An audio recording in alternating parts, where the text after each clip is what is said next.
School of magic season 2।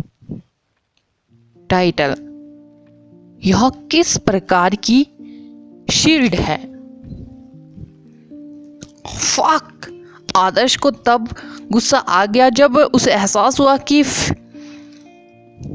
कंकाल general उसे निशाना बना रहा था। जब अन्य लोग प्राणी पर इंटरमीडिएट स्पेल चला रहे थे तो उसने केवल उन्हें बिना दिमाग के कुचलने की कोशिश की। फिर भी प्राणी बस उसकी ओर ऐसे बढ़ गया जैसे उसे उसके लंबे समय से खोए हुए पिता मिल गए हो। जब उसने केवल अपनी डिफेंस शील्ड का जवाबी हमला ट्रिगर किया, स्पेशली तब आदर्श अपनी भागती हुई शैडो का उपयोग करके भयंकर कंकाल जनरल को पतंग उड़ाने की योजना बना रहा था। हालांकि जब उसे याद आया कि कायरा अभी भी उसके पीछे खड़ी थी तो यह एक आपदा होगी यदि भयंकर कंकाल जनरल ने कायरा पर हमला किया। जब वह भाग गया, ब्लैक आर्मर कवच आदर्श के पास एक बार फिर से हीरो बनने और अपने हाई स्कूल की सहपाठी की सुरक्षा के लिए खुद को एक मजबूत ढाल में बदलने के अलावा कोई विकल्प नहीं था। आदर्श ने ब्लैक स्नेक मैजिक कवच को एक्टिवेट किया। आदर्श को तुरंत कई बेहोश काले सांपों ने घेर लिया। जैसे ही उन्होंने अपने शरीर को बढ़ाया, उनका पूरा शरीर काले पपड़ी में ढका हुआ था, सिर से पैर तक एक पूरा set. Black snake magic equipment साधारण नहीं था, जो आदर्श को एक शक्तिशाली रूप प्रदान करता था। कायरा जो उसके पीछे खड़ी थी हैरान रह गई, मानो उसने सेट सया को अद्भुत तरीके से अपना सुनहरा कवच पहनते हुए देखा हो। हालांकि एक सेकंड से भी कम समय में उग्र भयंकर कंकाल जनरल आदर्श तक पहुंच गया था। इसने स्टील के हथौड़े की तरह कठोर कंकाल वाली भुजाएं उठाई और भयंकर रूप से अटैक किया। उसे बचाओ जल्दी, कुणाल ने घबराहट में कहा। कंकाल जनरल के हमले को बाधित करने के लिए कोई मैजिक क्यों नहीं कर रहा था। भले ही आदर्श ने कवच पहन रखा था, फिर भी कंकाल जनरल की ताकत बहुत ही ज्यादा दुर्जय थी। कवच को आसानी से टुकड़ों में कुचल दिया जाएगा। मैजिशियन का कमजोर शरीर इस प्रभाव से नहीं बच पाएगा। कंकाल जनरल के हमले से जमीन में गड्ढे हो गए थे। प्राणी ने संतुष्ट होकर अपनी भुजाएं वापस पीछे खींच ली। उसने अपनी दाहिनी आंख से उस छेद में देखा जहां इंसान को कीमा बनाया जाना था। एक मानव आकृति जमीन में गहरी तक धंस गई थी। काली कवच प्लेट अभी भी परावर्तक झिलमिलाहट उत्सर्जित कर रही थी। अब तक मरे नहीं। कंकाल जनरल मरे हुए होने के बावजूद थोड़ा भ्रमित था। अकेले झूले से किसी योद्धा स्तर के डीमन बीस्ट को आसानी से अधमरा किया जा सकता है, इंसान की तो बात ही छोड़िए। भयंकर कंकाल जनरल काफी उत्तेजित था। इसने दहाड़ लगाई और आदर्श को छेद से बाहर खींच लिया।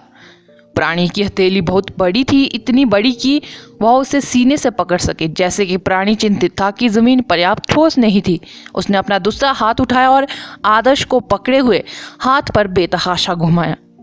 जैसे ही दूसरा हाथ अपने लक्ष्य के करीब पहुंचा, जीव ने तुरंत पहले हाथ से अपनी पकड़ ढीली कर दी, क्योंकि वह आदर्श को अपनी हथेलियों के बीच से कुचलने की कोशिश कर रहा था।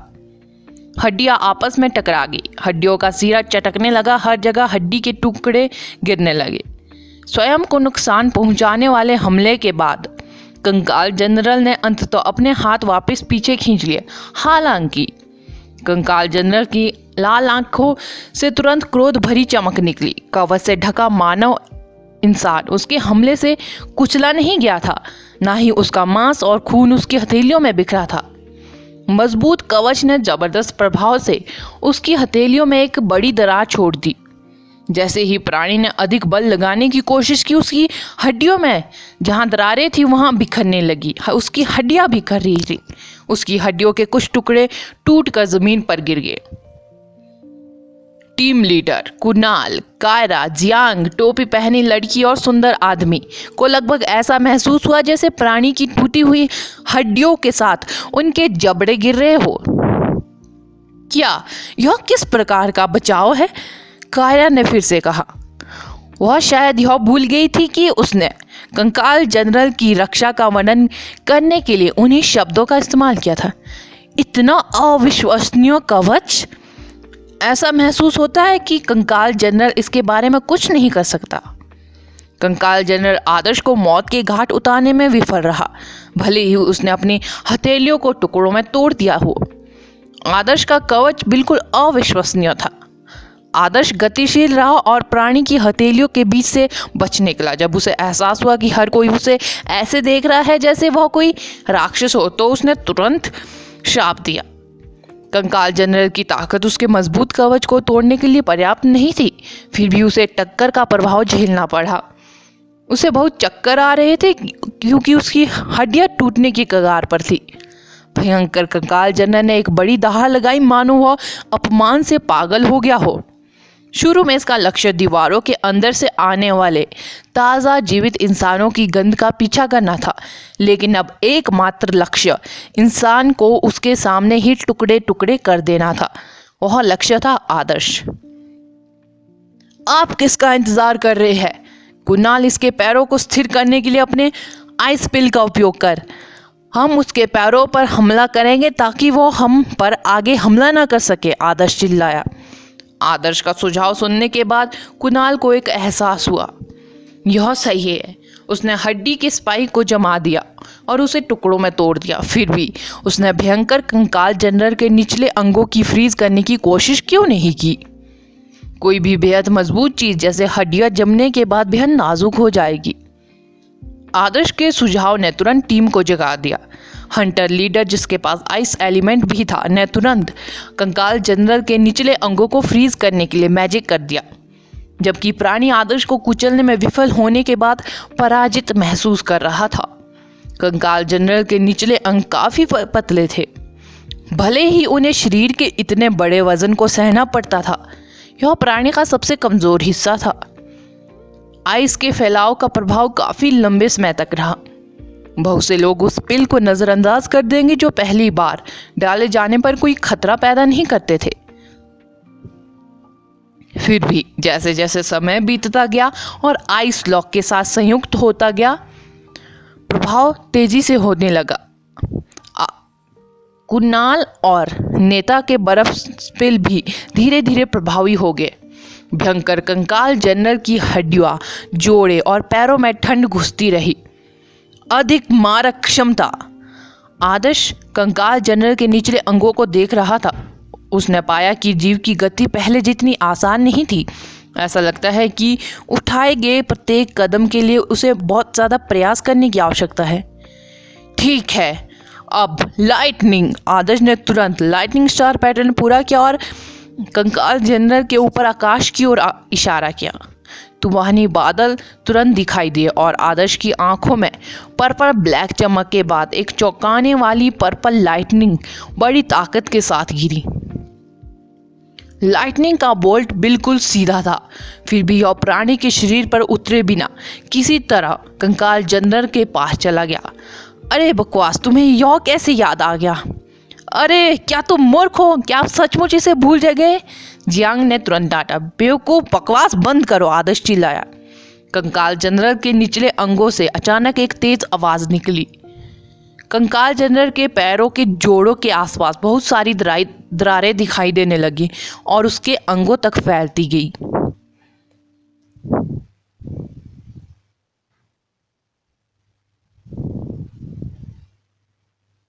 सिग्नल को असेंबल करना। School of magic season 2 title, जो सिग्नल को असेंबल करना। एक बड़ी दरार के साथ कंकाल जनरल के निचले अंग टुकड़ों में टूट गए क्योंकि थंडरबोल्ट उसके पैरों के पास से गुजर गया। इसका शरीर बस अपने ही वजन के नीचे ढह गया। कंकाल जनरल अपना समर्थन खो देने के कारण जमीन पर गिर गया, जैसे पत्थर से बनी कोई इमारत जमीन पर गिर रही हो। तो आपके लाइटनिंग के सीड में स्पेस कम कमाने वाला प्रभाव है, नेता ने खुशी से कहा, क्योंकि उसने सचेत रूप से सामान्यों से कुछ हटकर देखा। कोई भी नाजुक वस्तु किसी भी उच्च आवृत्ति कंपन का सामना करने में असमर्थ थी। आदर्श का थंडरबोल्ट कंकाल जनरल को निशाना नहीं बना रहा था क्योंकि यह इतना मजबूत नहीं था कि इसकी मजबूत हड्डियों को कोई नुकसान पहुंचा सके। हालांकि अगर थंडरबोल्ट पास के कंकाल जनरल के पास से गुजरा है तो यह आसपास की जगह और ज़मीन को कंपन पैदा कराएगा, जिसके परिणाम स्वरूप एक झटका लगेगा जो कंकाल जनरल के नाजुक जमे हुए निचले अंगों को चकनाचूर कर देगा।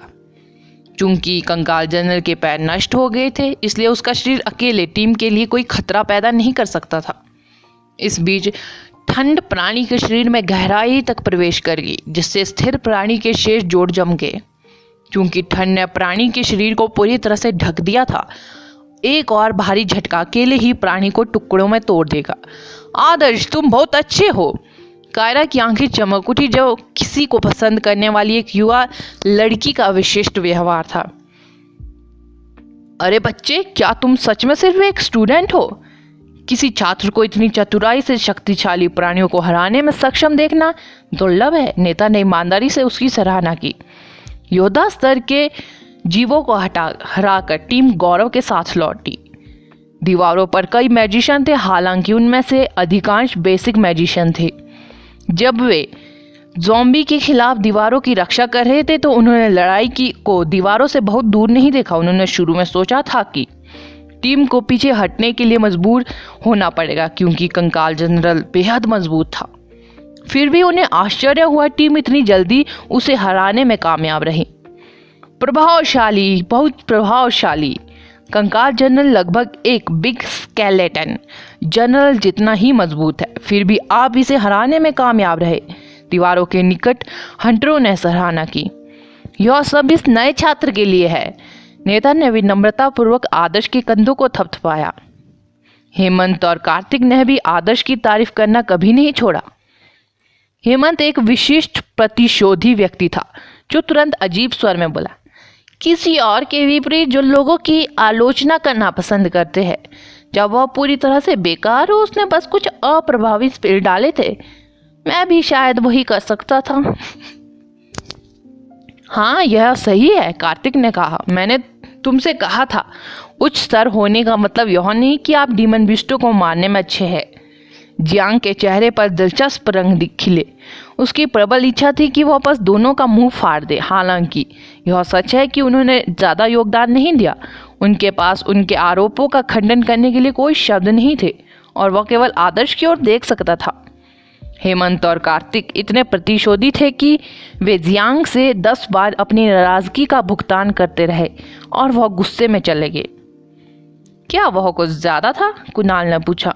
कुणाल से पूछा। मुझे ऐसा नहीं लगता। तुम्हें उसके जैसे लोगों के प्रति बहुत अधिक दयालु नहीं होना चाहिए। आदर्श ने सोचा कि हेमंत और कार्तिक ने बहुत अच्छा काम किया है। कंकाल जनरल को मारने के बाद मेरा स्कोर बहुत बढ़ जाएगा। हे। कायरा बहुत अच्छे मूड में थी। न केवल वह महीने के लिए उतनी ही मात्रा में इक्विपमेंट्स प्राप्त करने में सक्षम थी, बल्कि उसे इसके बदले अधिक पुरस्कार भी मिल सकते थे। आदर्श भी मुस्कुराया। जैसे ही वह बोलने ही वाला था, उसकी तिरछी नज़र में दीवारों पर खून के रंग की विशाल चमक की झलक दिखी। खून के रंग की चमक के बाद एक तेज घंटी बजने लगी, जो बाहरी दीवारों पर गूंजकर सभी को चौंका गई। वह क्या था? आदर्श ने भ्रमित होकर पूछा। कुछ बड़ा सामने आया है। वह एक चेतावनी थी, नेता ने समझाया। कोई बड़ी चीज? आदर्श ने पूछा। घंटी बजने का सिलसिला काफी देर तक चलता रहा। यह लोगों को अलर्ट रखता था, मानो इसमें कोई अनोखी शक्ति हो। मुझे नहीं पता।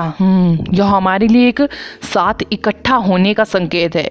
यह उन सभी मैजिशियनों को उत्तरी दीवार पर इकट्ठा होने के लिए कह रहा है जो ड्यूटी पर नहीं थे। नेता ने अपनी आंखें उठाई और आकाश में कुछ सफेद रोशनी टिमटिमाते देखी। आदर्श ने सफेद रोशनी भी देखी थी, जो आतिशबाजी की तरह चमक रही थी। वह प्राचीन राजधानी से नहीं था, इसलिए उसे पता नहीं था कि इस संकेत का क्या मतलब है। ऐसा लगता है जैसे कुछ हो रहा है। उन्हें मैजिशियनों के समर्थन की आवश्यकता है।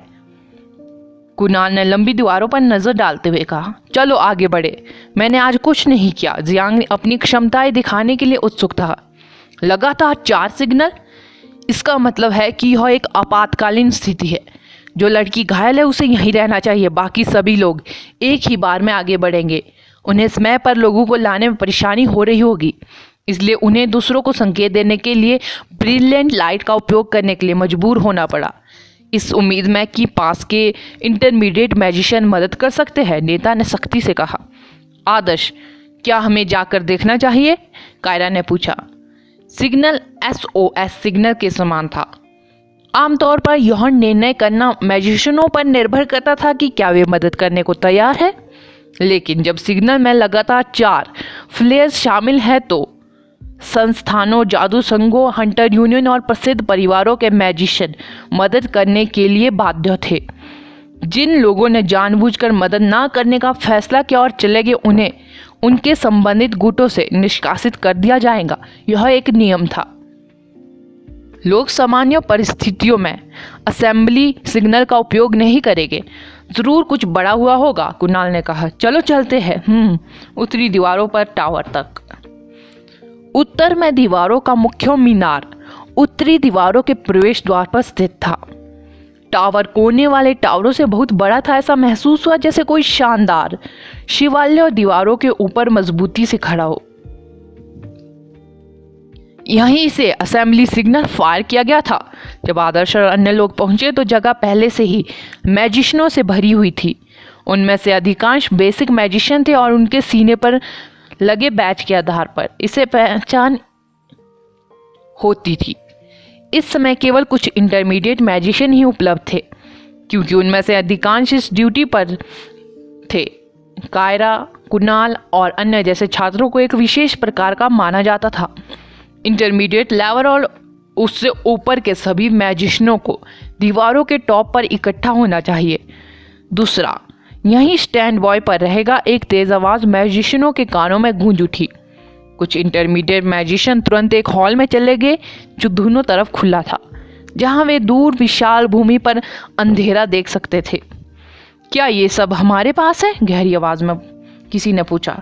दाढ़ी और असाधारण स्वभाव वाला एक व्यक्ति टावर में कहीं ऊंचे स्थान की ओर जाने वाली सीढ़ियों से नीचे चला गया। उसके पीछे एक रॉयल गार्ड और एक कमांडर थे। नमस्ते काउंसिलमैन। नमस्ते काउंसिलमैन।